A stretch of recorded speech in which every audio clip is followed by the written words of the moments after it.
महिनाभर देवदेव करून आले म्हणून मला वैराग्य आलं असं समजू नकोस. मला न आवडलेल्या गोष्टीत कसा बदल करून घ्यायचा ते मला चांगलं कळत.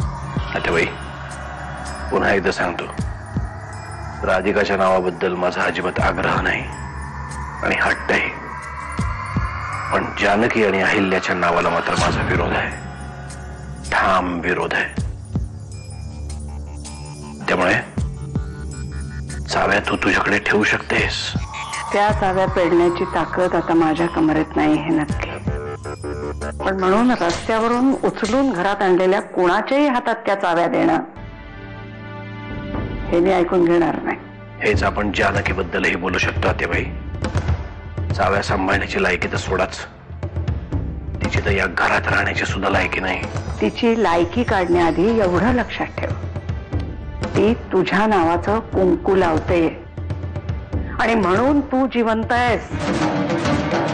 घरात आल्यापासून शेण नाही खाल्लं का? शेण तुम्ही खाल्ले, शेण तुम्ही खाल्ले. तुमचं आणि आर्यांचं लपड जग जाहीर झाले बर का. त्याला कर नाही, त्याला डर कशाला? मी बी दादाला हेच सांगतोय, तो ऐकायलाच तयार नाही. आता ह्याच विषयावर आमची एक स्पेशल मीटिंग आहे, त्यात तुमचं भविष्य ठरणार आहे. ज्याचं स्वतःचं भविष्य अंधारात लटकतंय ना, त्यांनी बाकीच्या भविष्याबद्दल बोलू नये. तुम्ही या घरात असताना तिजोरीच्या चाव्या तिच्या कमरेला गेल्याच कशा? हा प्रश्न तुमच्या बरोबरीनेच घरातल्या प्रत्येकालाच पडलाय आणि मी काही वेगळा नाहीये. नरसिंह आणि राधिकाचे काय संबंध आहेत? नाही, आता तरी तसं काही नाही. मला एवढंच माहितीये की जानकी वहिनी साहेबांपासून दूर गेल्यात आणि राधिका मॅडम जवळ आल्यात. अच्छा, मॅडम झाली का राधिका? राजकारणातले बरेचसे निर्णय मला त्यांना विचारूनच घ्यावे लागतात. मग मी सांगते ते राजकारण उद्याच्या उद्या करा. राधिका मला या घरात दिसता कामा नये. तू सांगितलेल्या कामापैकी एक काम पूर्ण करून आलो. कोणतं? वहिनी आणि आर्यांच्या संबंधांबद्दल चौकशी करून आलो. पण दादा, हे असली काम मला नको सांगच. अरा काय वंगाल रे बाबा. डोळ्याने जे पाहिलं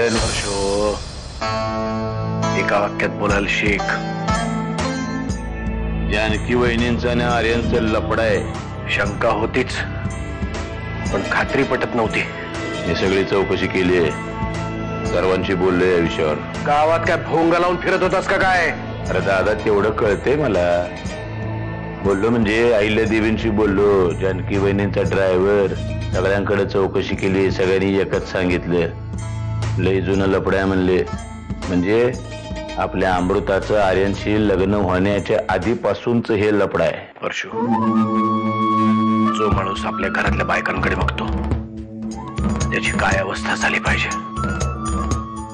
आता यातलं ज्ञान तुला जास्त आहे. संपवून टाक त्याला, कायमचा. संपवून टाकतो, पण हे काम तेवढं सोपं नाही दादा. पण अवघड कामाचे जास्त पैसे मिळतील तुला. मग काम झालंच म्हणून समज. पण एक अडचण अशी आहे की आपल्या अमृतात त्याच्याच नावाचं कुंकू लावते. ते कुंकू पुसून टाकायचे असं समज. मी सांगितलं ना तुम्हाला, हे मंत्रीपद काहीच नाही. येत्या 2 वर्षात तुम्ही मुख्यमंत्री झाला पाहिजे. राधिका, तू जर अशीच माझ्या बरोबर राहिलीस ना, तर तो दिवसही नक्कीच दिसेल मला. आयुष्यात आभार मानण्याचे प्रसंग खूप कमी आलेत माझ्या. पण thank you very much. You always welcome. तुम्ही थोड्या वेळ थांबाल का? मी दही आणते. कामासाठी बाहेर जाणाऱ्या माणसाच्या हातावर दही ठेवावं असं म्हणतात. चालेल ना तुम्हाला?